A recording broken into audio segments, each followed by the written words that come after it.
Hello, good morning po muli sa aking YouTube channel, Shiptor.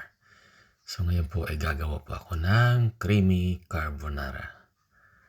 So ayan, sinuti ko lang po sa garlic at onion. Tapos ay mamaya isusunod natin yung aking chopped bacon. Yan, grineld ko na yung bacon ko tapos chinop ko siya. Tapos yan, isusutid lang natin siya para lumabas yung flavor ng bacon. Tapos add po natin siya ng cream para creamy siya.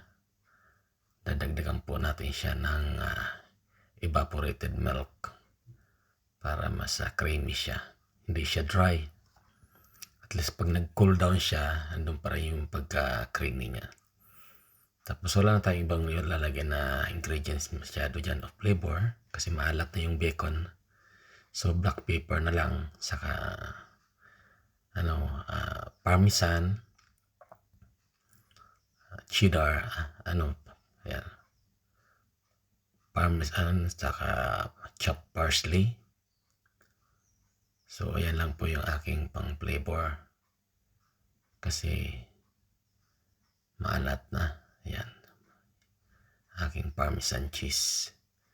So ayan, creamy na siya. So madali lang po magluto as long na yung pasta nyo is ready na. So maluluto nyo lang po ito within 20 minutes. Last minute kung may handaan kayo, ready na yan. So madali lang ang pagluluto nito. Pang last minute. Basta naka-ready na lahat ang ingredients nyo. At ito namang carbonara, madali lang lutuin. So diyan, dinagdagan ko po ng stock ng aking pinagpakuluan ng spaghetti.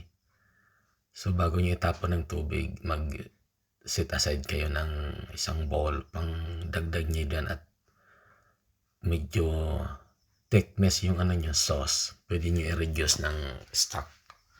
Yan, saka i-add nyo na yung water, yung spaghetti.